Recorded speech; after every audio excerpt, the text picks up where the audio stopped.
पञ्चाध्यायावयवम् मम कर्तुर्ग्रन्थराजमात्म्यवशात् हरतालोकनिदानम् यस्य वचस्तं स्तुवे महावीरम्।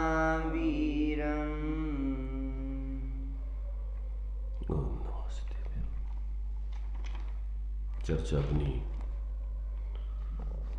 पंचाध्यायी ग्रंथ जी के माध्यम से चल रही है। इसमें द्रव्य गुण पर्याय के स्वरूप को सामान्य और विशेष रूप से समझने के लिए अपनी चर्चा चल रही है। द्रव्य सामान्य, द्रव्य विशेष, गुण सामान्य, गुण विशेष, पर्याय सामान्य, पर्याय विशेष, इन सबको यहाँ पर अपन विस्तार में समझ रहे हैं। अभी गुण सामान्य गुण विशेष के बाद, द्रव्य सामान्य द्रव्य विशेष के बाद गुण सामान्य और गुण विशेष की चर्चा अपन यहाँ पर अभी कर रहे हैं। तो अभी यहाँ पर 4 तरीके से व्यतिरेकीपना सिद्ध किया गया था। 4 तरीके से व्यतिरेकीपना सिद्ध किया गया, अर्थात द्रव्य, क्षेत्र, काल, भाव से व्यतिरेकीपना होता है। ये काय की दृष्टि से, ये विशेष की दृष्टि से, काय की दृष्टि से, विशेष की दृष्टि से, ये वैसे सब में लग सकता है। सब में मतलब द्रव्य में भी लग सकता है, गुण में भी लग सकता है, पर्याय में भी लग सकता है। अभी अपना यहाँ सामान्य से अपन ने 4 तरीके का व्यतिरेक समझ लिया था।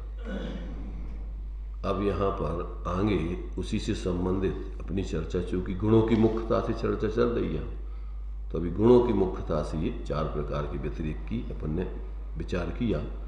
तो उसमें यहाँ साथ में पर्यायों को व्यतिरेकी सिद्ध किया है अथवा क्रमवर्ती सिद्ध किया है, और गुणों को सहवर्ती और अन्वयी सिद्ध किया है। क्या? पर्यायों को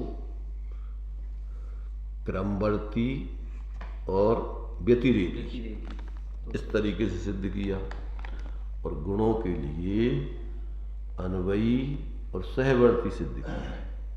गुण कैसे होते हैं?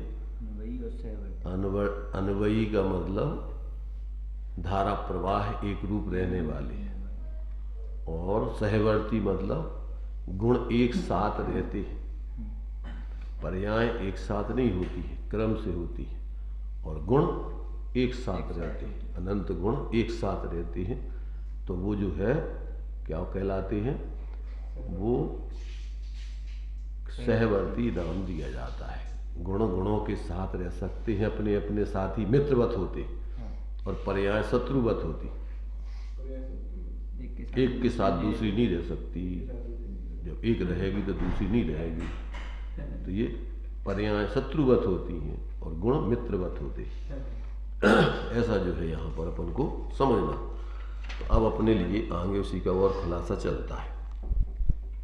अब 150 तक अपन ने द्रव्य व्यतिरेक, क्षेत्र व्यतिरेक, काल व्यतिरेक, भाव व्यतिरेक, यहाँ तक अपन समझ के आ गए थे।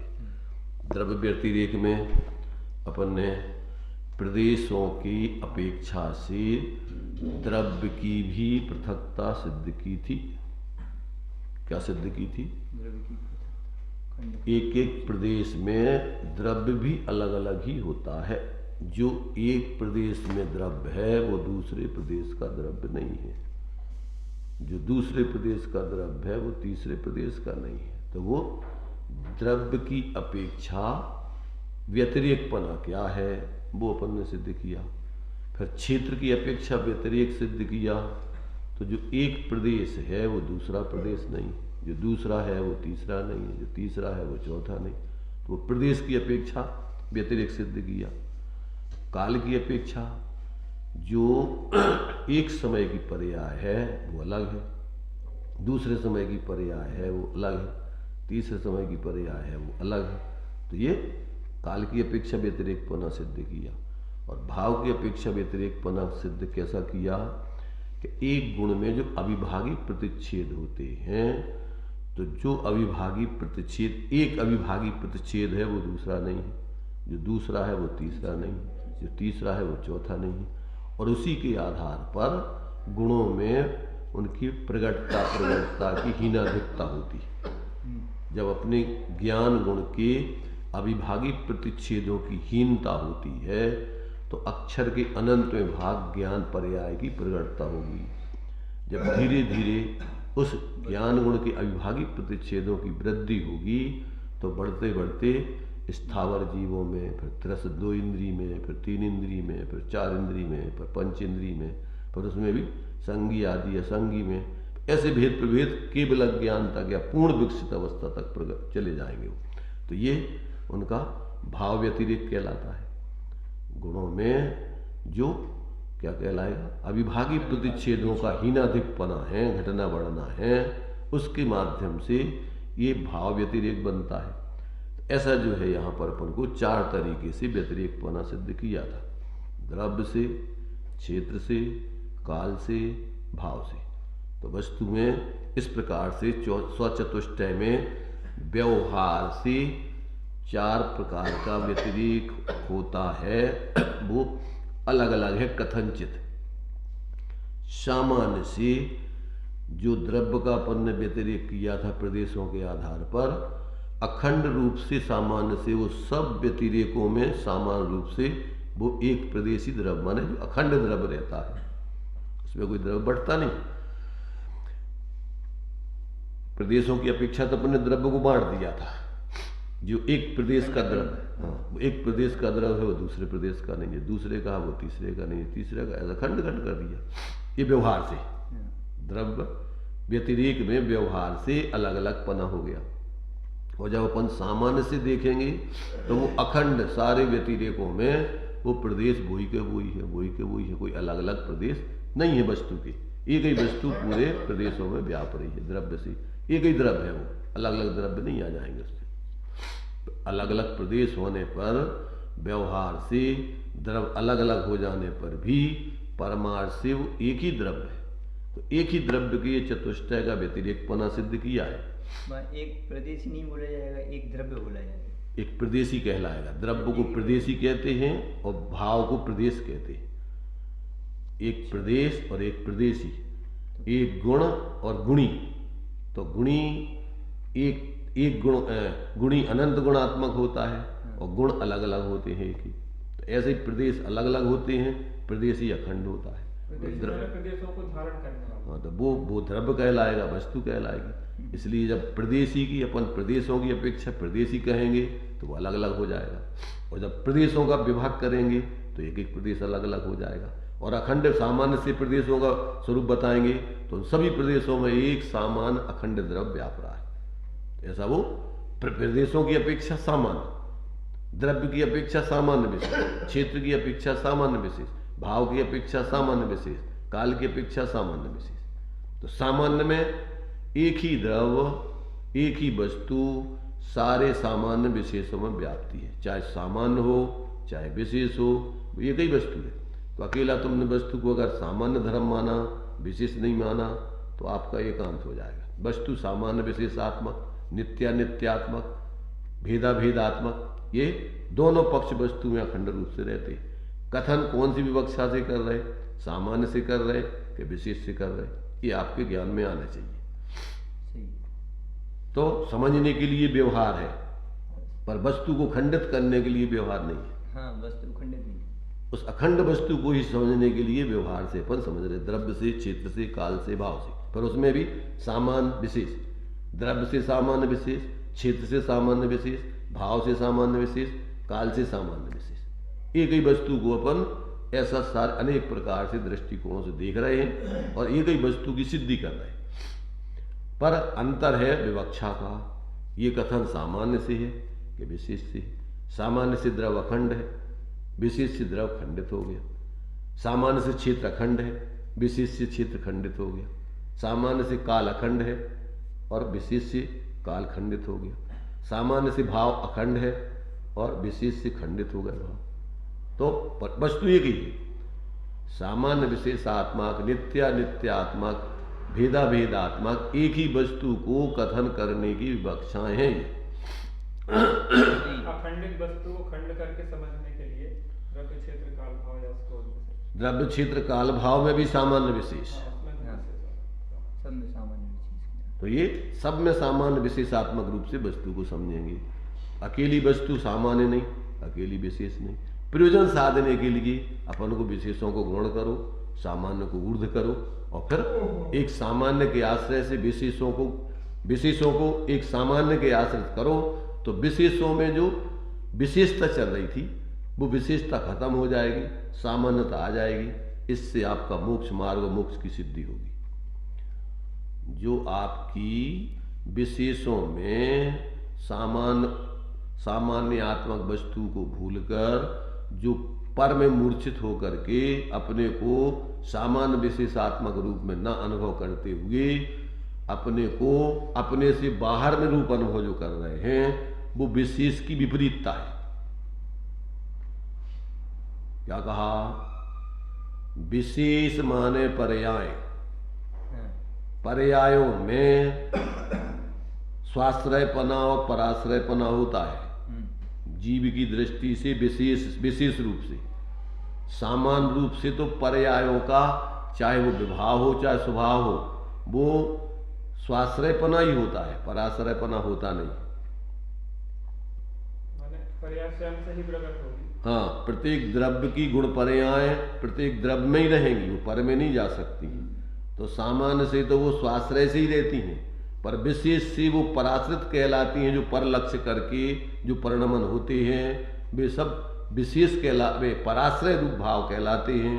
वे संसार है, विकार है, उसी का भाव करने के लिए अपन को विशेष में सामान्य को ऊर्ध्व करके जब उसका अवलंबन करेंगे तो विशेषों में जो विशेष का विशेष हो रहा था, अर्थात विकारी परिणमन हो रहा था, उसका भाव होकर निर्विकारी स्वाश्रित परिणमन होगा। उद्गल परमाणु का परावलंबन माने स्कंद रूप परिणत हो जाना। दो द्रव्यों में विकार होता है तो जब वो स्कंद की अवस्था होती है तो वो उसका परावलंबी परिणमन है, अशुद्ध परिणमन है। और जब वो जघन्य गुण रूप परिणमित होता है तब उसका परमाणु रूप परिणमन होकर के शुद्ध परिणमन होता है। तो उनमें शुद्ध और अशुद्ध, और जीव में भी शुद्ध अशुद्ध पर्याय में परिणमन होता है। चार द्रव्यों में तो शुद्ध अशुद्ध परिणमन नहीं होता है, शुद्ध ही परिणमन रहता है। इसलिए अब पुद्गल में भी उसका स्वभाव ही है पूर्ण ग्रहण, वो तो अशुद्ध होकर के भी अशुद्ध हो जाता है, पर जीव में ऐसा नहीं है। जीव एक बार शुद्ध हो गया तो फिर कभी अशुद्ध नहीं होगा। पुद्गलों में तो वो परमाणु भी बन सकता है, फिर स्कंद भी हो जाता है, तो उसमें शुद्ध अशुद्ध का कोई भेद नहीं है विशेष। उनका तो स्वाभाविक रूप में परिणमन शुद्ध अशुद्ध रूप होता ही रहता है। तो इसलिए समस्या है सिर्फ जीव की, उपदेश जीव को है। और कौन से? अज्ञानी दुखी जीवों को, मोक्ष वाले जीवों को उपदेश नहीं। और एक दृष्टि से जो सम्यक दृष्टि हो गए उनके लिए उपदेश की जरूरत नहीं है। वे उपदेश को सुनते हैं, समझते हैं, वो एक अलग चीज है। परंतु अगर उनके लिए उपदेश ना भी मिले तो उनने कला सीख ली है अब स्वाश्रय की, वो अपना कल्याण कर लेंगे बिना उपदेश मिले हुए, कि उन्होंने विधि सीख ली पहले उपदेश से। तो ये अपन को समझने की जरूरत है कि ये उपदेश मुख्य रूप से मिथ्या दृष्टियों को है, और गौण रूप से सम्यक दृष्टियों को भी अपना उपयोग लगाने के लिए, जब तक वीतराग सर्वज्ञ नहीं हुई तो अपना उपयोग का दुरुपयोग ना हो, उसके लिए वो भी अपना अनेक प्रकार से स्वाध्याय करते हैं। पर वो उनके लिए जरूरी नहीं है, अटक नहीं है कि उपदेश ना मिले तो उनका कल्याण नहीं होगा। समझ में आ रहा कुछ कि नहीं? ये गंभीर विषय है, टाइम पास मूंगफली नहीं है। यहाँ एक पंडित जी वो बोलते थे कि किसी व्यक्ति ने दस्तखत करना सीख लिया और उसको अभी पढ़ना नहीं आता है, तो उसने अपनी मौत सीख ली है, उसने दस्तखत करना नहीं सीख लिया है। समझना, अभी हम जो दृष्टांत दे रहे हैं अब सिद्धांत पे घटित करना है। ये तो दृष्टांत दिया हमने भी कि अगर कोई शिक्षित नहीं हुआ और साक्षर हो गया तो उसने अपनी मौत सीख ली है। अगर आगे पढ़ता नहीं है उसी में संतुष्ट हो गया। साक्षरता जरूरी है पर शिक्षा के लिए ना कि दस्तखत करने के लिए। मान क्या कहा? साक्षरता जरूरी है लेकिन शिक्षा के लिए। शिक्षा के लिए साक्षरता है ना कि काम चलाने के लिए, दस्तखत करने के लिए। अगर आपने साक्षरता मात्र दस्तखत करने के लिए सीखी है तो आपकी बहुत दुर्दशा होगी, आप लुटेंगे, मरोगे। क्योंकि आपकी पूरी जायदाद स्टैंप बना के किसी ने लिख लिया कि हमारी जायदाद हम इनको देते, और आपसे कहा कि दस्तखत कर दो, और आपको पढ़ना आता नहीं। उन्होंने कहा कछु काम है दस्तखत कर दो आप, और आपने दस्तखत कर दिए, क्या होगा? गए, पूरी जिंदगी आपकी बर्बाद हो जाएगी। कछु पे भी दस्तखत करवा लेगा कोई। एक ये तो दृष्टांत हो गया। अब अपन को प्रयोजन में, सिद्धांत में समझना है कि जिन्होंने उपदेश करने की कला सीख ली और आत्महित कल्याण करने की कला सीखी नहीं, क्या किया? जिसने उपदेश करने की कला सीख ली टाइम पास करने के लिए और उसमें से आत्महित का प्रयोजन साधने की कला को नहीं जानता है, तो उसने अपनी मौत सीख ली है। मनुष्य पर्याय को खराब करने की कला सीख ली उसने। क्यों? क्योंकि उपदेश तो था आत्म कल्याण के लिए, उपदेश टाइम पास करने के लिए नहीं था। टाइम पास तो तुम्हारा हो ही जाएगा। टाइम के लिए क्या पास करना, वो तो सबके पास होना है ना, जब सब जीवों के हो रहे। एक बात ये हो गया उपदेशकों के लिए। दूसरी बात हो गई जिन्होंने सच्चा धार्मिक पना तो जीवन में प्रकट किया नहीं और रूढ़ी से उन्होंने अपने को धार्मिक बनाकर और मान लिया कि हम धार्मिक हो गए और संतुष्ट होकर के टाइम पास करना है, तो उनने भी अपनी मौत सीख ली, धर्म तो नहीं सीखा है। क्योंकि टाइम पास करेंगे वो रूढ़ी से, धर्म नहीं करेंगे, न धर्म समझेंगे।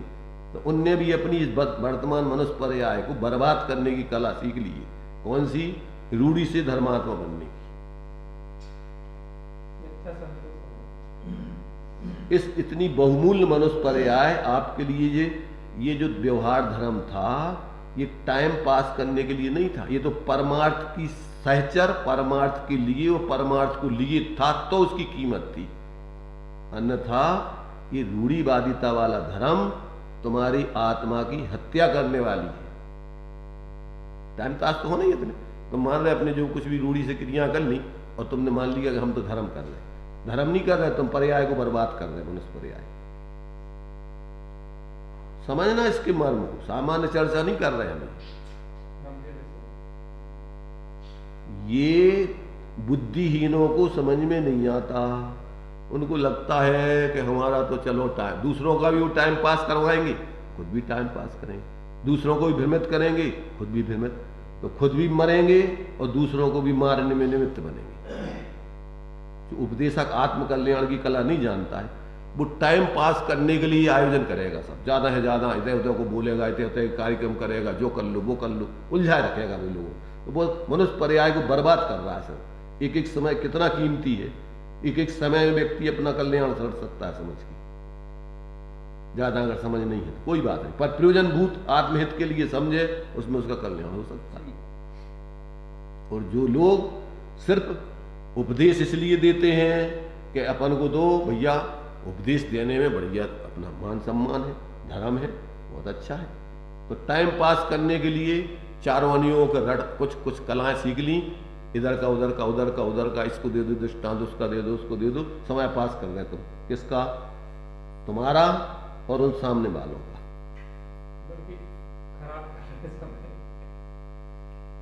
तो ये जो है, अब ये कौन समझे इन सांप्रदायिक लोगों को, रूढ़िवादिताओं को? तुम कहो भी तुम्हें टोडरमल जी को मरवा दिया। क्यों मरवा दिया? उन पाखंडियों को उन्होंने ऐना दिखाने का प्रयत्न किया था, दर्पण, कि देख ले बेटा दर्पण तेरा अपने मुख में जो धर्म है जो तुम कर रहे हो। तो उन्होंने कही जैसे तीव्र कसाईयों को दर्पण दिखा, टेंट वाले को तुमने दर्पण दिखाया तो उसने दर्पण फोड़ दिया। क्यों? कि इस दर्पण ने हमारे टेंट को दिखा करके हमारी बेइज्जती करा दी। समझ रहे? टेंट, जो कहावत है कि कानी अपनी नहीं, कानी अपनी टेंट को तो नहीं देखे और दूसरों की फुली को तक तक के देखे, झुक झुक के देखे। बुंदेलखंडी कहावत है, समझ में तुम्हारे बहुत मुश्किल से टेंट है। अपनी फुली नहीं, अपनो टेंट निहारे ना ही दूसरों की फुली परखे। हम ये कह रहे हैं कि तुम्हें तो फालतू की बातें मत किया करो, जो हम कह रहे हैं पहले उसको समझने का प्रयत्न करो। हमने तुमसे कहा था कि तुम समझने वालों के सामने बहस मत किया करो, समझने का प्रयत्न किया करो। मूर्खों से तुमने कुछ भी समझ लिया, हम क्या करें उसके लिए? उल्टा सुल्टा। टेंट समझते हो किसे कहते हैं? एक पूरी आंख को गड़े टप उसका गटा पूरा निकल आया है और उससे कुछ नहीं दिखता है। और फुली किसे कहते हैं? थोड़ा सा सफेद दाग आ जाए वो फुली कहलाती है। तो टेंट वाला, टेंट वाली क्या करे? दूसरों की फुली, तुम्हारी आंख में देखो जो सफेद सफेद फुली है, वो तो पर पर के देख रही, और तेरा जो टेंट निकला है वो नहीं दिख रहा तुझे। दूसरों की फुली पर पर के देखे जो है, ऐसा नहीं है, उल्टा सुल्टा। हाँ हाँ, तो तू अपना इतना बड़ा दोस्त तो देख नहीं रहा हो, और तू दूसरों के तन तनक से दोस्त देख रहा है, कि तेरी पागलपन की वृत्ति है। अपने पहाड़ जितना दोस्त दिखाई नहीं दे, दूसरे दिखाई नहीं देने को। तो ये जो है, ये सारी बातें अपन को पहले तो ऐसा ज्ञान में जिसकी आएगा वो कभी भी अपने को ठगेगा नहीं, और बिना समझे कोई भी कदम नहीं चलेगा, एक कदम भी चलने का प्रयत्न नहीं करेगा। जो बिन ज्ञान क्रिया बगा है, बिना समझे हुए धर्म का स्वरूप और धर्म के नाम पे कुछ भी करते रहना, ये पागलपन के अलावा कुछ नहीं है। अनंत बार जीव साधु बन गया, काय के कारण से? बिना समझे हुए। इसलिए कहा ताते जिनवर कथित तत्वभ्यास, अकड़ इतनी होती है उस पगला को कि वो मर जाएगा परंतु अपनी मूर्खता की क्रिया नहीं छोड़ेगा। मर ही गए ना, अनंत बार साधु बन गए, क्या आएगा? का भाव से? जीरो। अंतिम गृह वैकलों की हद, पायो अनंत बिरिया पद, पर सम्यक ज्ञान न लाद्यो। का मिल गओ, फिर ज्यों के त्यों आ जाओ घूम फिर करके। इनमें कौन सी विशेषता आ गई भाई? इसलिए यहां पर इस मनुष्य पर्याय में तो जैसे बने तैसे मोक्ष मार्गी बनने के लिए प्रयत्न करना, और किसी रूप में कोई धार्मिक कार्य अपना नहीं समझना। जो अपने लिए, जब तक दौलत राम जी कह रहे हैं कि जब तक सम्यक नहीं है यह मानस पर्याय सुकुल सुन्ना जिन वाणी, और यही भी गई न मिले सुमणि जो उदत समानी। और दौल समझ सुनचित सयाने, काल वृथा मत खोवे, यह नरभव फिर मिलन कठिन है जो सम्यक नहीं होवे। मनुष्य पर्याय तो सम्यक दर्शन ज्ञान चारित्र की सिद्धि करके मोक्ष मार्गी बनने को मिली है। ये मात्र रूढ़ी से धार्मिक बन करके टाइम पास करने को नहीं मिला ये टाइम। और मात्र क्षयोपशम ज्ञान में आपने उपदेश करने की कला सीख ली टाइम पास करने की, इसके लिए उपदेश नहीं है। उपदेश तो आत्महित के लक्ष्य से किया जाता है और सुना जाता है। और तुमने आत्महित का प्रयोजन तो साधा नहीं और अकेले कोरे उपदेशक बन गए, तो सिर्फ तुम अपना और दूसरों का समय खराब कर रहे हो और कुछ नहीं कर रहे। क्यों? कि आप जैसे बनेगा तैसे उनका समय पूरा करने के लिए आयोजन करोगे बोलने में, और क्या करोगे? अब जो बोलने लगो, अब जो आज जो बोल दो कल वो बोल दो, फलानो बोल दो, उसे कभी प्रयोजन सद रहो। इसलिए ये बहुत गंभीर विषय हैं, और अंदर से अगर पात्र होवे तो 1 मिनट नहीं लगेगा, वो सीधा हो जाएगा। और अगर कुटिल है तो अंदर ही अंदर घुटेगा मरेगा, सुधरेगा नहीं, वो घुटेगा मरेगा और भाग जाएगा वहां से। संग या तो संग नहीं रहेगा, और रहेगा तो खेचातानी करेगा, वो दूसरे को भी परेशान करेगा, मानेगा नहीं वो अपनी जिद। वो खुद कल्याण नहीं करेगा और दूसरे कल्याण करने वालों को व्यवधान पैदा करेगा। क्यों? कि वो कहेगा कि वाह हमारा धर्म तुम ऐसे कैसे नहीं करने दे रहे थे। और सारे पगला जो है मिथ्या दृष्टि, वे ऐसे रूढ़िवादियों का पक्ष लेंगे, क्योंकि इन मूढ़ों को तो बाहर का धर्म दिखता है, अंदर का धर्म दिखता नहीं। जो बाहर में उपवास करे, व्रत करे, सब करे, उनको वो धर्मात्मा, और जो अंदर में तत्व ज्ञान करके आत्मबोध करके मान लो अमृत दशा में जी रहा हो, वो धर्मात्मा। कौन देखेगा उसके धर्म को? क्या कर रहे तुम? जा तो बताओ। दो सब खा तो दिन भर खा रहे, सब कछु कर रहे, क्या कर रहे तुम? और जो तो देखो इतना बढ़िया जो है साधना कर रहा हो, शरीर को सुखा रहा हो, संसार के भाव को बढ़ा रहा हो, देखा देखी धारे जो चीजें काया बाढ़े रो, तो अपना संसार बढ़ा रहा हो और शरीर की मट्टी पलीत कर रहा हो। क्योंकि खेचातानी करने से शरीर विकृत हुई है, बीमार हुई है, नहीं हुई है मान लो पुण्य का उदय हो तो समय तो पूरा जिंदगी खराब होगी इससे क्या होने। आ रही समझ में? निर्णय में होती है। ताते जिनवर कथे तभ्यास करीजी, संशय विभ्रम मोह त्याग आपो लख लीजी। इसके अलावा कोई धर्म नहीं है।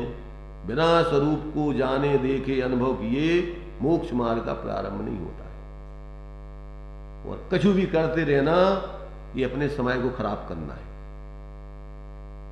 बिना समझे चल देना। अपन को शिकार जी बहुत दिना से नहीं गए, जिंदगी निकली जा रही भैया बेकार समय मुझे, चलो चलो चलो चलो अपन कितने जा रहे हैं शिकार जी, कहाँ है पतो है? अरे का करने बहुत समय निकल गया, अपन चलो अपन को चलने शिकार जी, चलिए पहुंच जाओ शिकार जी। लक्ष्य विहीन बिना निर्णय की मोक्ष मार्ग की, और तुम कछु भी करत रहो धर्म के नाम पर। धर्म है कछु नहीं है धर्म, समय खराब करना है अपना और दूसरों का। और फिर उस हठाग्रह में उसको लगता है, फिर सबको आतंक मचाता है, फिर वो सबके ऊपर हावी होने का प्रयत्न करता है। क्योंकि वो तो धर्म अपने में होवे तो फिर तो शांत हो जाए, वो बोलवे को काम ही नहीं है। और जब धर्म नहीं होता, दिखाना चाहता है, तो दूसरों की नजरों में दिखना चाहिए वो धर्मात्मा, सबकी नजरों में इकलाने प्रयत्न करता है। तो ये अपन को चल रही है बात, वस्तु स्वरूप सामान्य विशेषात्मक है, भेदा भेदात्मक है, नित्य नित्यात्मक है। आप इन विवक्षाओं को गंभीरता से समझिए। बिना समझे कछु धर्म नहीं होने। और तुम कहोगे भैया जो हमारी समझ में नहीं आओ, जो तो विषय बहुत विद्वानों को है, तो धर्म मूर्खों को नहीं है, विद्वानों ही को है, समझदारों ही को है। समझदारी को ही हो, समझदार हो समझदारी। हाँ।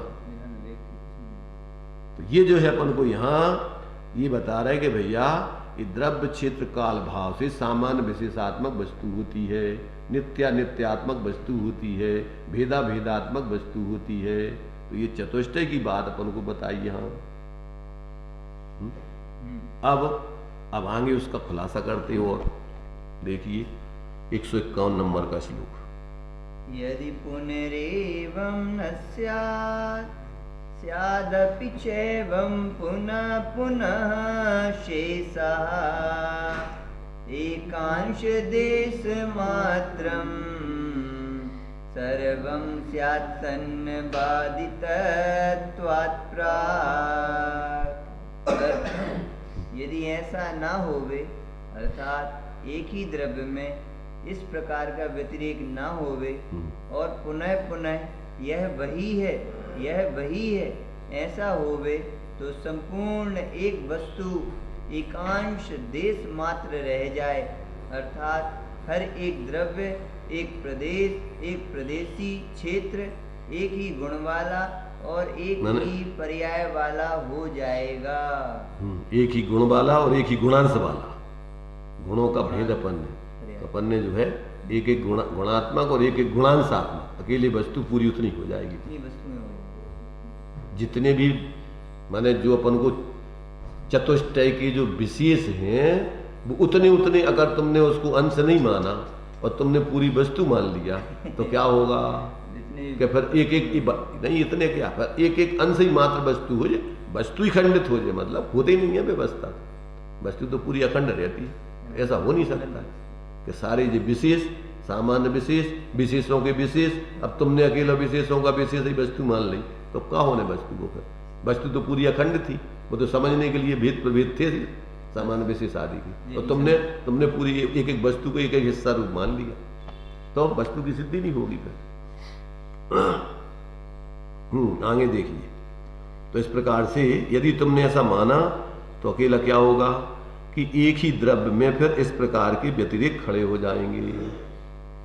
क्या पुनः वही है, ऐसा अगर तुमने व्यतिरेक में मान लिया, ऐसा होवे तो संपूर्ण एक वस्तु एकांश एक देश मात्र रह जाएगी। तो इस प्रकार से कहते भैया ये बात तुम्हारी इस प्रकार से, ये जो विशेष व्यतिरेक आदि जो भेद हैं ये एक ही वस्तु को समझने के लिए व्यतिरेक है, ना कि पूरी वस्तु मानने के लिए। आगे देखिए, अयमर्थः पर्यायः प्रत्येकं किल्यथेकशः प्रोक्तः व्यतिरेकिणो यनेके न तथानेकत्वतोऽपि सन्ति गुणाः। अर्थ, ऊपर कहे हुए कथन का खुलासा अर्थ इस प्रकार है कि पर्यायें प्रत्येक भिन्न भिन्न जैसे एक एक करके कही गई हैं वे व्यतिरेकी हैं और अनेक हैं, वैसे गुण अनेक होने पर भी वैसे व्यतिरेकी नहीं हैं। मैंने व्यतिरेकी तो है व्यतिरेकी तो हैं परंतु वैसे व्यतिरेकी नहीं है। गुण भिन्न भिन्न तो हैं पर पर्याय जैसे भिन्न भिन्न नहीं है। गुण भी व्यतिरेकी हैं भाई, व्यतिरेकी तो हैं, नहीं होंगे तो फिर गुण अनंत गुण सिद्ध कैसे करोगे तुम? पर वैसे व्यतिरेकी नहीं है जैसी पर्याय है, एक के बाद एक साथ रहने वाले व्यतिरेकी हैं। व्यतिरेकी शब्द का प्रयोग क्यों किया? भिन्न भिन्न शब्द का प्रयोग? अरे भाई, शब्द है, तुमको भिन्न भिन्न का क्यों किया? कोई क्या व्यतिरेकी क्यों नहीं किया? तो क्या कहोगे? फिर शब्द तो शब्द है, एक फिर तुम्हें सरल है, कोई कह रहा होगा नहीं हम तो व्यतिरेक समझते हैं, हम भिन्न भिन्न समझते नहीं है, और कोई क्या अलग अलग कह देती तो कब परेशानी होती? अलग अलग समझ में अच्छे हो तुम हिंदी वाले हो और कोई इंग्लिश वाले या दूसरों को हमारी समझ में नहीं आ रहा। तो जिस शब्दों में नहीं अपन को लजना, उसका क्या कहना चाह रहे हो वो भाव समझना। गुण व्यतिरेकी भी है, पर्याय को भी व्यतिरेकी। देखो, पर्याय व्यतिरेकी हैं और क्रमवर्ती है। गुण कथनचित व्यतिरेकी तो हैं पर क्रमवर्ती नहीं है। क्रमवर्ती का मतलब एक के बाद एक नहीं होते, वे एक साथ सहवर्ती, ये भेद उसमें आ जाएगा। और गुणांश वो गुण का अंश है कि पर्याय है? गुणांश को पर्याय भी कह सकते हैं, क्या ही रहे ना, गुणांश माने पर्याय। देखो, संग्रह के बहुत भेद है, सामान्य संग्रह विशेष संग्रह, व्यवहार के कितने भेद हैं, फिर भेद प्रभेद करत जाओ आखिरी दम तक व्यवहार चला जाएगा। तो अब ऐसे ही अब तुम कहो कि के लाने ऐसा क्यों नहीं कहा? तो ये जो गुण हैं, ये गुण अनवयी होने पर भी ये क्या है? व्यतिरेकी भी है, भिन्न भिन्न भी है, पर क्रमवर्ती नहीं है, एक के बाद एक, ये एक साथ। हाँ, वर्तमान में जो पर्याय है वो पहले नहीं थी, लेकिन वर्तमान में जो गुण है वो खुद में भी था, अभी भी और आगे भी था। ऐसा मतलब है? हाँ, ऐसा मतलब ही है। और साथ में ये कह रहे कि गुण व्यतिरेक माने अलग अलग भी, अनेक हैं। व्यतिरेक का अर्थ होता है अलग अलग, भिन्न भिन्न, और क्रमवर्ती का होता है एक के बाद एक। तो गुण माने पर्याय क्रमवर्ती भी हैं और व्यतिरेकी भी है, अलग अलग भी हैं और क्रम से भी होती है, परंतु गुण अलग अलग तो हैं, परंतु हाँ एक साथ रहते, क्रम से नहीं होते कि एक गुण अब भाव और दूसरा गुण पर बाद में भाव, फिर तीसरा गुण बाद में भाव, ऐसे गुण नहीं होते। माने वही का वही रहेगा, वही रहेगा, यही अनवयी का अर्थ होता है।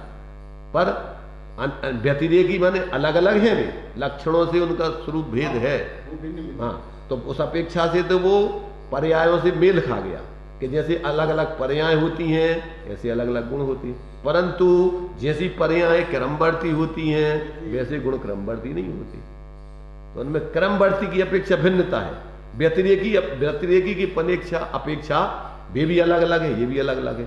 इसलिए कथनचित वो भी व्यवहार का कथन हो गया और ये भी व्यवहार का कथन हो गया।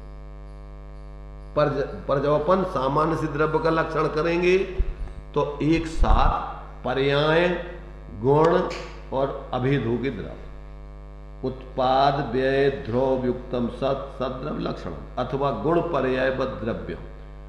द्रव्य में गुण और पर्याय सदा काल पाई जाती हैं। गुण और पर्याय के बिना द्रव्य कभी नहीं होता। वो उसी का आत्मा है। गुण पर्याय द्रव्य की आत्मा है, इसके बिना द्रव्य नहीं हो सकता। अब पर्याय कौन सी है ये अलग करोगे, अभी ये नहीं समझना। ऐसे गुणों में भी फिर भेद हो जाएंगे। कौन से गुण सामान्य पने की अपेक्षा सब द्रव्य में गुण पाए जाते, परंतु आप जब विशेष गुणों द्रव्य का लक्षण करोगे तो फिर आत्मा का लक्षण ज्ञान दर्शन है। तो ऐसा नहीं है कि वे सब द्रव्यों में पाए जाएंगे, विशेष गुण सब में नहीं पाए जाते, सामान्य अपने समान द्रव्यों में ही पाए जाते। पर गुण पर्याय व द्रव्यम सामान्य लक्षण है, तो सामान्य में सब द्रव्यों का लक्षण है। पर अब जब तुम विशेष लक्षण कर दोगे गुणों का द्रव्यों का, तो फिर वो गुण सब में नहीं पाए जाएंगे। एक द्रव्य में गुण है तो सब अन्य द्रव्यों में जो विशेष गुण है, सामान्य गुण तो सब में रहेंगे, सामान्य की अपेक्षा सब गुण सब द्रव्य समान है, पर विशेष की अपेक्षा वो द्रव्य अलग अलग हो जाएंगे। भेद करोगे जब, ये फिर उनमें अंतर आ जाएगा। तो अभी जो अपन ने द्रव्य का लक्षण सामान्य किया है, गुण पर्याय द्रव्यम अथवा उत्पाद वे ध्रुव युक्तम सद्रव्य लक्षण। अब कौन सी पर्याय, शुद्ध के अशुद्ध, क्योंकि जीव और पुद्गल में शुद्ध अशुद्ध पर्याय भी होती है। चार द्रव्यों का तो सामान्य लक्षण हो गया। गुण पर्याय द्रव्यम, सभी में एक जैसी पर्याय होती हैं, एक जैसे गुण होते हैं, उनमें कोई अंतर नहीं। पर जीव और पुद्गल में अंतर होता है, गुण भी अलग अलग होते हैं और पर्याय भी अलग अलग होती है। ये अपन को अलग अलग समझना पड़ेगा। विशेष गुण है ये। तो अब ये अपन को कहाँ कौन सी बात किस विवक्षा से चल रही है वो नहीं समझोगे तो क्या होगा कि आप सामान्य से विशेष बलवान होता है। सामान्य से आपने द्रव्यों का लक्षण समझ लिया और जीव का लक्षण अलग से नहीं समझा, तो कैसे आप पर द्रव्यों से जीव को भिन्न करोगे।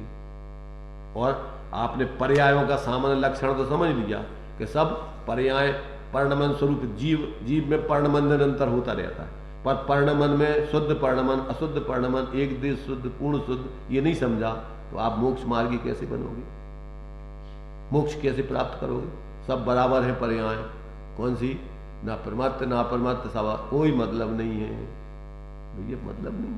पर्यायों में तो तुम्हें सब मोक्ष जावे की लाने तो जो अंतर है, तो वो तो प्रयोजन की अपेक्षा कथन है। कौन सो कि पर्यायों को गुण करके द्रव्य स्वभाव को ऊर्ध्व करो, उसके आश्रय से मोक्ष की सिद्धि होती है। और तुम कहो कि हमें मोक्ष संसार से कोई लेना देना नहीं है, परमात्मा से कोई लेना देना नहीं है। तो तुमने मौत सीख ली, अपनी उपदेश नहीं सीख, वस्तु तत्व नहीं समझा। प्रयोजन की बात को तुमने सिद्धांत में लगा दिया, वो तो प्रयोजन की बात थी, आश्रय करने के लिए थी, और तुमने वस्तु स्वरूप मान लिया। तो पर्यायों का तुम शुद्धि, तुम अकेले ज्ञाते ही रहोगे पर्यायों का हेपना नहीं समझोगे, उसका त्याग करने का प्रयत्न नहीं करोगे, और तुम तो सब बराबर है, सब बराबर कर दिया तुमने। वो तो प्रयोजन के लिए आश्रय कराने के लिए परमात्मा को गुण किया था, और तुमने परमात्मा से रहित मान लिया द्रव्य को, वस्तु को। और अभी जो अवस्था में परमात्मा दशा चल रही है उसका तुम्हें विवेक नहीं है, और उसको तुमने मात्र ज्ञान का ज्ञेय बना दिया कि वो तो हम जानते हैं, वो हमारी नहीं है, हम नहीं है। तो क्या हो गया कि तुम्हारी मौत हो गई। अब तुम्हें मर नहीं है संसार में, तुम्हारा कछु नहीं। निगोद में भी है ऐसी दशा तो तुम्हारा ध्रुव स्वभाव तो निगोद में भी है, उसे का अंतर पड़ने। वो तो आश्रय करावे के लाने तुम्हें बता रहे थे, और तुमने अपने को सर्वथा वो ही मान लो, और पर्यायों को तुमने कर दो कि हम ही नहीं है जी। तो क्या ये है कि तुम्हें निगोद ही जाने हैं, अब अभी तो नहीं रहने ज्यादा समय मिटाने का उद्यम कर। हाँ, पर क्योंकि बेकारी आश्रव दुखकार घनेरे बुद्धिवंत तिन्हे निर्वेरे। बुद्धिमान तो उसे कहते हैं कि आश्रव को दुख रूप मानकर उसकी निर्वृत्ति करता है। गुण स्थान प्रमाण आगे प्रयोजन साधता है। सब में ज्ञानी हो बहुरी चारित लीजिए, और ये तो सब क्रियाकांड है, काय को ग्रहण करोगे तुम। काय को साधु बनोगे, काय को श्रावक बनोगे, काय को व्रत ग्रहण करोगे? क्योंकि ये तो सब क्रियाकांड है, परद्रव्य को कार्य अपनों का ही है। और जबकि जो पूर्वचर परमार्थ के लिए व्यवहार है तुम्हारा, जब तुम्हें साधु का छठम सप्तम या श्रावक का पंचम गुण स्थान प्राप्त करना है तो बिना व्रतों को धारण किए हो जाएगा वो। और वो हो जाएगा तो फिर काय के लाने व्रत लेने, मुनि का हो बनने, इतनी तपस्या का हो करने, श्वेतांबर जैसे 2-3 खाओ और श्रावकों को उपवास करा के सताओ। श्रावक तो तपस्वी हैं और साधु 3 टाइम भोजन करेंगे, सुबह नाश्ता भी करेंगे दोपहर में। उनके सानिध्य में जो महीनों महीनों के उपवास कर रहे श्रावक, उससे वे साधु महान है, क्योंकि इनके सानिध्य में उन श्रावकों की इनने मट्टी पलीत करी। उल्टी गंगा है।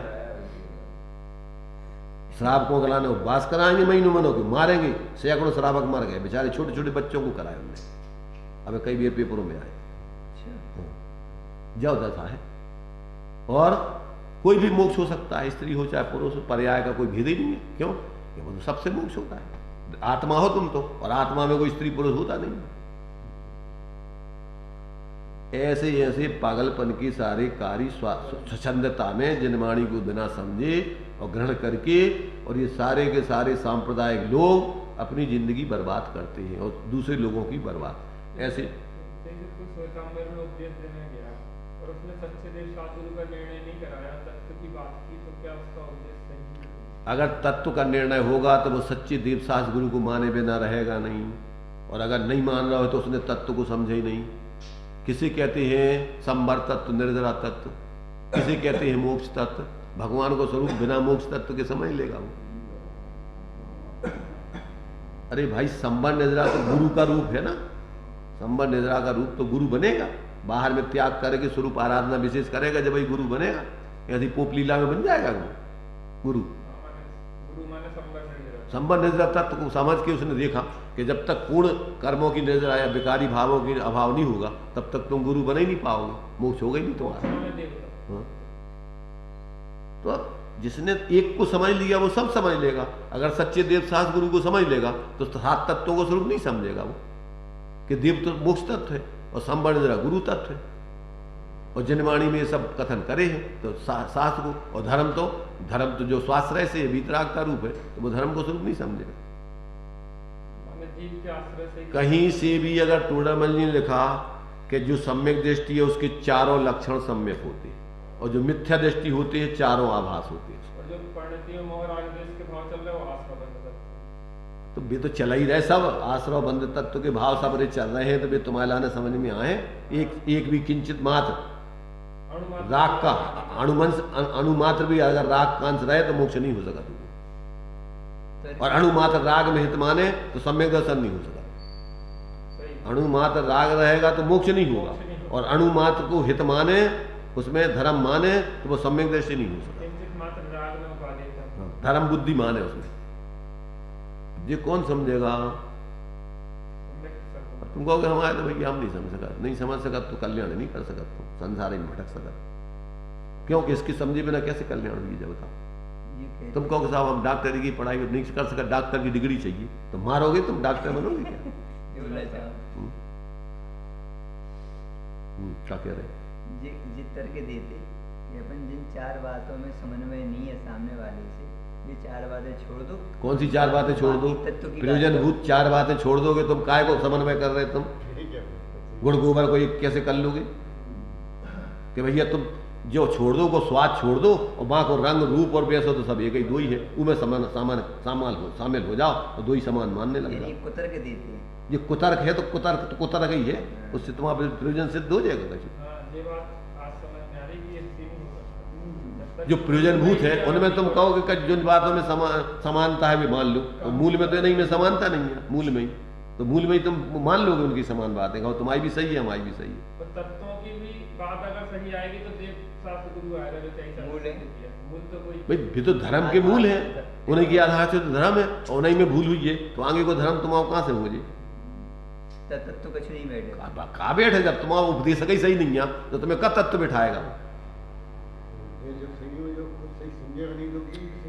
भाई वही तो कह रहे कि जब तुमने सही उपदेशक के स्वरूप को ही नहीं समझा, देव शास्त्र गुरु के स्वरूप ही नहीं समझा, तो तत्व कैसे सही समझ लोगे? क्योंकि उनके माध्यम से तुम्हें तत्व को स्वरूप मिलने, और बिना बिना देव शास्त्र गुरु के तुम्हें तत्व कोई से बता नहीं सका, तो तुम आगे को कहाँ से फिर तुम आओ, ये जो तो बताओ, सात तत्वों को श्रद्धांत से ही कहाँ से आ जाए तुम आओ। जैसे कोई ग्रहित मिथ्या दृष्टि है और अभी उसको शुरुआत है, एकदम से अगर उससे कहें कि गुरु को देखो धर्म है वो नहीं छोड़ेगा, तो एक प्रारंभ अगर करें, जब तुम्हारे दिमाग की बात है, जो उसकी नहीं है, उसके लाने नहीं है कि वो संतुष्ट हो जाए, वो तो तुम्हारे उपदेश से धीरे धीरे समझे और समझ करके फिर वो समझ में आ जाए, तो फिर वो अपने आप गृहित मिथ्या छोड़ेगा। पर जब तुम्हारे दिमाग की बात है कि अबे वो खिलाने अपन इकट्ठ तो सब नहीं बताऊंगे, अबे तुम कहो कि भैया ये पूजा पाठ मंदिर जाना कोई धर्म नहीं है, अबे कछु को पता ही नहीं कि का धर्म को आओ, और तुमने कह दी कि मंदिर जाओ स्वाध्याय करवो, कोई धर्म नहीं है साहब, आता ही नहीं है।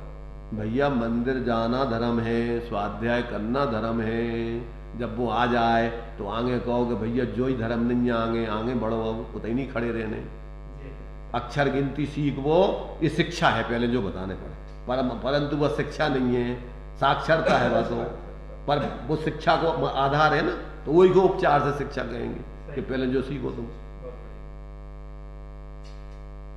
बिना साक्षरता की शिक्षा हो जाए तो पहले तुम्हें साक्षरता ही सिखाइए और बाद में फिर उनसे विषय समझाया जाएगा, पहले शब्दों का ज्ञान और फिर अर्थ का ज्ञान। अब शब्दों का ज्ञान ही नहीं तो अर्थ को ज्ञान कहाँ से कर लो, कौन व्यक्ति को कहाँ से अपन कहाँ खड़ा है उसको कहाँ से, तो डॉक्टर को पूरा पता होना चाहिए ना कि कौन सी बीमारी है कहाँ, और साइड में कौन सी बीमारी है, अभी के लाने अपन को कौन सी दवाई देवे से और दूसरा रोग नहीं को बढ़ जाए, कहते हैं अपन दवाई करें हो तो दूसरी बीमारी बढ़ जाए, तो वो ध्यान रखने पड़ेगा। इसलिए देखो ये तो बहुत वैज्ञानिक धर्म है जिसमें कहीं रूढ़ी का कोई पोपलीला का कोई स्थान नहीं है, यहाँ भावुकता का कोई स्थान नहीं है, जल्दबाजी को, यहाँ तो एक एक कदम आप समझ करके रखते जाइए कि आपको वो कदम उठाना नहीं पड़े, पीछे लौटना नहीं पड़े, आप बढ़ते ही जाएंगे क्रम से, अगर आप परिपक्वता से समझ के चलेंगे। और अगर जल्दबाजी में जल्दी में तुम अपने आप को सब धर्मात्मा दिखाना चाहोगे तो अनंत बार कर लो तुमने नाटक, इतना बहुमूल्य जीवन तुम जल्दी में बर्बाद करके मरोगे, इतना आगे मिलना नहीं है जीवन। ये भावुकता वाला धर्म नहीं है, जल्दबाजी का धर्म नहीं है, ये समझ करके भावना प्रधान धर्म है और बहुत ही गंभीरता धर्म है, ये जल्दबाजी का धर्म नहीं है। इधर तो अनंत काल तक के लिए तुम्हें शांत होना है, तो जल्दबाजी का क्या काम है यहाँ, शांत होने का। तो ये क्या कह रहे हैं वो कि ये भाई अपन को वस्तु समझने के लिए द्रव्य क्षेत्र काल भाव से व्यतिरेक पना उसका वस्तु का समझना, उसमें भेद होता है, और भेद कैसा है वो अपन को चार तरीके से, द्रव्य से, क्षेत्र से, काल से, भाव से, उसमें अभी पर सामान्य विशेष, फिर उसमें विशेषों के विशेष करते जाओ, आगे चले जाओ। ये पूरा ज्ञान आपको जब तक नहीं होगा तब तक आप क्या करोगे, आपको कुछ समझ में नहीं आएगा, क्या कर रहे तुम, क्या हो रहा तुम। दुकानदार को एक एक पाई का पता होना चाहिए कि हमारा माल कितने का आया है, कितना खर्चा लगा है, कितना नौकरों चाकरों को हमें देना पड़ता है, कितना अपन को मान लीजिए तुमने उधार लिया है तो ब्याज चुकाना पड़ता है, और तुम आमदनी अकेलो सोचो कि अपन को तो थोड़ी आमदनी हो जाए और अपन बेचो माल ज़्यादा है ज़्यादा बेच लो, तो तुम्हारा माल बिक जाएगा और दिवाला निकल जाएगा, तुम खर्चा नहीं चुका पाओगे।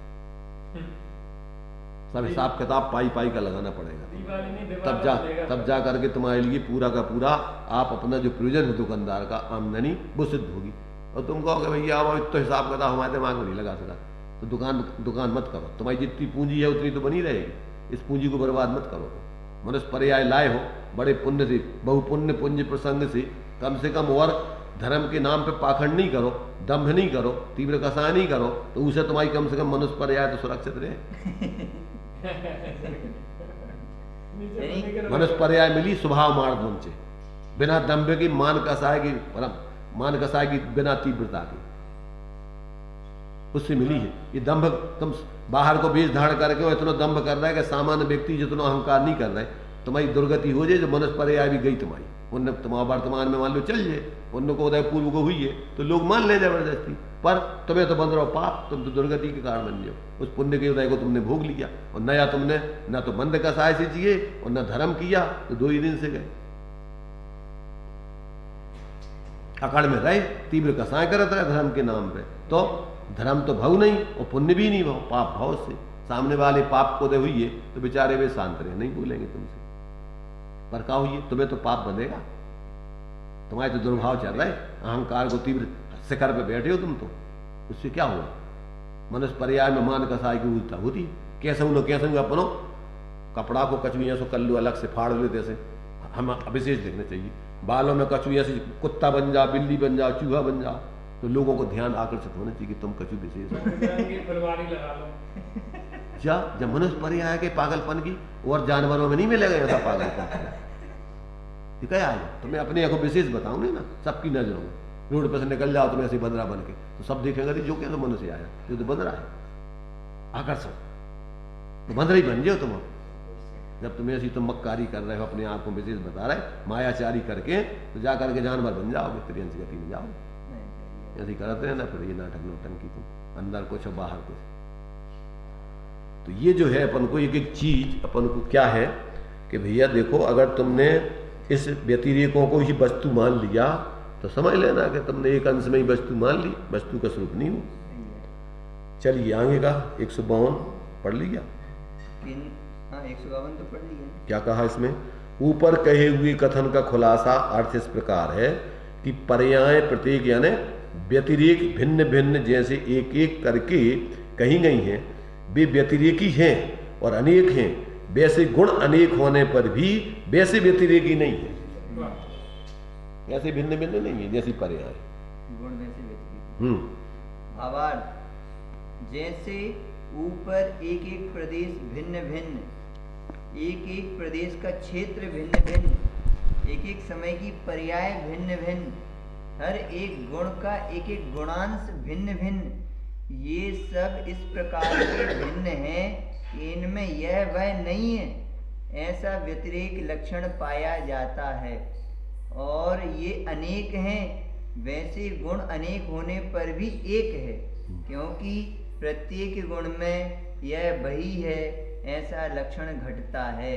वे गुण अनेक होने पर भी एक कैसे हैं और उन सब में यह वह नहीं है ऐसा व्यतिरेकी लक्षण ना घटकर यह वही है ऐसा अन्वय लक्षण किस प्रकार घटता है, सो पहले 144 में तथा आगे 153 से 56 तक, फिर आगे 481 से 492 तक समझाया है। माने ये जो है किस तरीके से इनमें अंतर है, किस तरीके से अंतर नहीं है, वो बात अपन को यहाँ पर बता रहे हैं एक एक करके।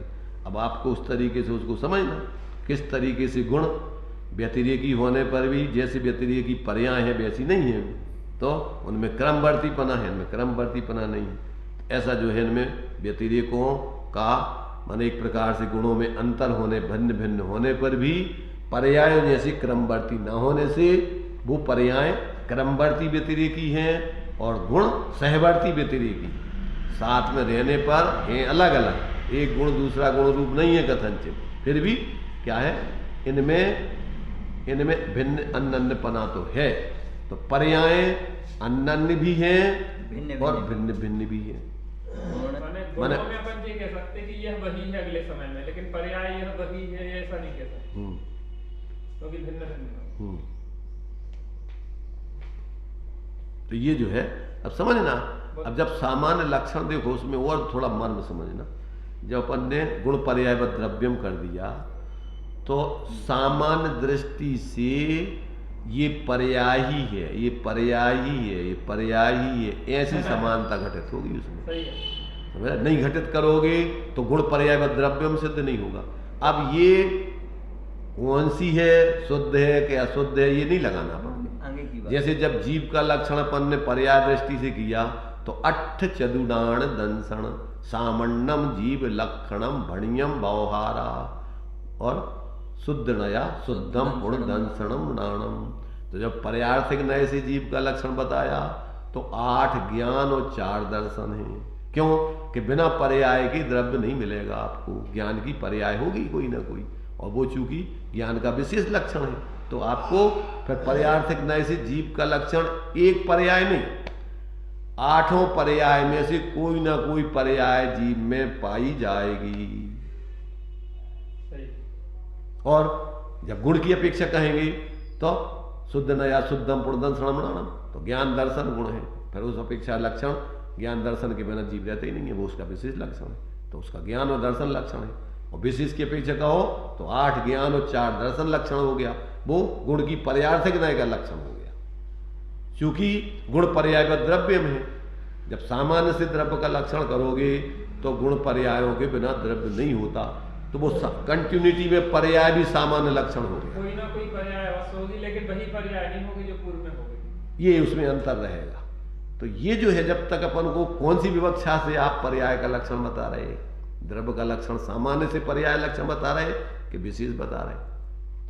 तो जब अपन द्रव्य का लक्षण करेंगे तो गुण पर्याय, और जब पर्याय और गुणों का लक्षण अलग अलग समझेंगे तो गुणों का लक्षण अलग है, पर्याय का लक्षण अलग है। सही है। गुण जो संपूर्ण अवस्थाओं में संपूर्ण प्रदेशों में व्याप्त है, और पर्याय गुणों के परिणमन को कहते हैं। यद्यपि दोनों व्यतिरेकी हैं, लेकिन जैसे पर्याय व्यतिरेकी हैं वैसे गुण व्यतिरेकी हैं नहीं है ये, तो ये अपन को समझ में आना चाहिए। इसलिए वे सहवर्ती व्यतिरेकी हैं और वो क्रमवर्ती व्यतिरेकी है, समझ रहे ना। इसलिए उनको गुण पर्याय बोलते हैं, उनको क्रम माने उनके लिए कौन सी गुण के सहवर्ती के क्रमवर्ती हाँ, क्रमवर्ती पर्याय और सहवर्ती पर्याय, दो ही पर्याय। अब भी कहते 2 पर्याय जी कैसी हो गई, कल वही तो प्रश्न था। तो समस्या एक थोड़ी है। अब अपन ने जब तक पूरा गंभीरता से विषय को नहीं समझोगे तो आप इसका स्पष्टीकरण नहीं कर सकते। पर्यायों पे घटित करेगा वो सहवर्ती पर्याय। अब वो कह रहे कि जो पीलापन और ये सब ये भी तो गुणैया है। पीलापन गुण नहीं है, गुण तो वर्ण है, काला पीला नीला लाल सफेद ये उसकी पर्याय हैं। अब सोने का तुमने वहां दृष्टांत के लिए पीलापन गुण कह दिया, तो पीलापन तो अपने आप में खुद ही पर्याय है, परंतु दृष्टांत एक देश होता है। सोने में जहां जहां जितनी भी कुंडल कड़ा अंगूठी चेन रहेंगी वहां पीलापन ही होगा, क्योंकि वह सोने का लक्षण है, ना कि पुद्गल का लक्षण। सोना खुद अपने आप में एक पर्याय है। तो अब अपन को क्या है कि कहां दृष्टांत दे रहे हैं स्थूल, और कहां तुम वो सिद्धांत लगाने लगे। समझने के लिए द्रव्य कह दिया उसको, सोना एक वो तो एक मान लो उसको, ये कह रहे हैं मानो कि वो सोना एक द्रव्य है और उसमें जो है पीलापन उसके गुण है, और कुंडल कड़ा अंगूठी आदि चेन ये पर्याय है मानो। परंतु वो आपने एक तो दृष्टांत इसलिए समझाना कि वो इसमें घटित वो समझ में आ जाएगा था। क्यों कि वो सोना सोना सोना जहां होगा पीलापन पीलापन, चिकनापन चिकनापन, भारीपन होगा उसमें, तो ये उसके गुण नहीं है, ये तो पर्याय है गुणों की। पीलापन सोने का गुण कहते तो पीला तो पीतल भी होता, तो फिर वो निर्दोष कैसे समझने के लिए? निर्दोष समझने के लिए जैसे बंदर के हाथ पांव होते हैं और आदमी के होते हैं वैसे नहीं होते भी। जैसा पीलापन सोने में होगा वैसा पीलापन पीतल में नहीं हो सकता। लेकिन पीला तो पीतल। अरे भाई, तो सामान्य बंदरों के और आदमियों में का अंतर है, एक जैसे हाथ पांव होते हैं। तो वही दृष्टांत टोडरमल जी ने कि वो अंतर है कि बंदरों के जैसे हाथ पांव है वैसे मनुष्य के नहीं होते, सूक्ष्म अंतर है उसमें, वो समझोगे तुम।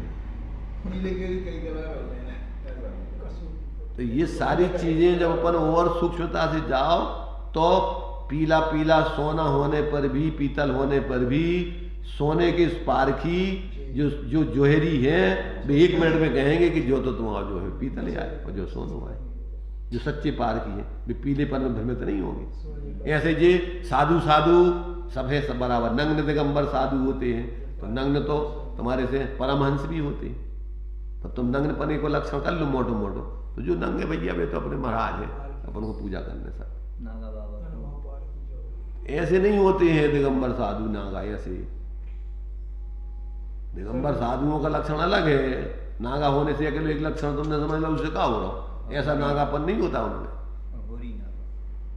इसलिए भाई ये बहुत आगे आगे के विषय अपन को जितने जितने आप सूक्ष्म चले जाएंगे उतने उतने आपके सामान्य से विशेष बलवान होता है, आप उतने उतने गहरे पारखी बनते जाएंगे, उतने उतने आप भ्रमों से दूर होते जाएंगे, उतने उतने आप धर्म के नजदीक होते जाएंगे।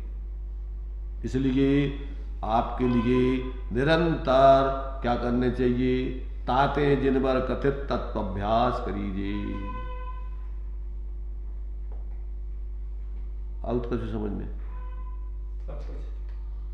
चलिए अभी अपन इतना ही रहने दें, विस्तार में बाद में देखेंगे। सापेक्ष अमृत जिन वचन निरपेक्ष सत चैतन्य घन सार कलिकाल में भव करो रे भव्यजन तीर्थंकरों के विरह में यदि नार जिन वचन तो सपरित कैसे करें इस जगत में फिर भजन अज्ञान बस भ्रमते रहे पशुवत सदा ही दुख सहे धनी बेजीव जो जिन वचन सुन निज हित करे।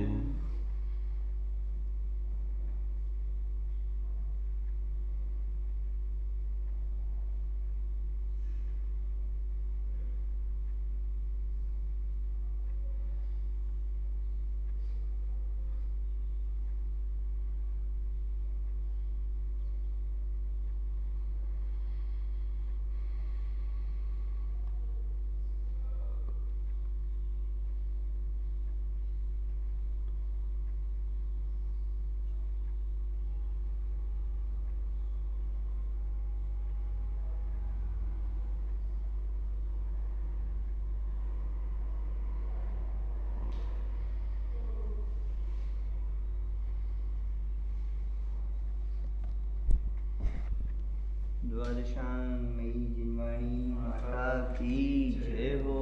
महान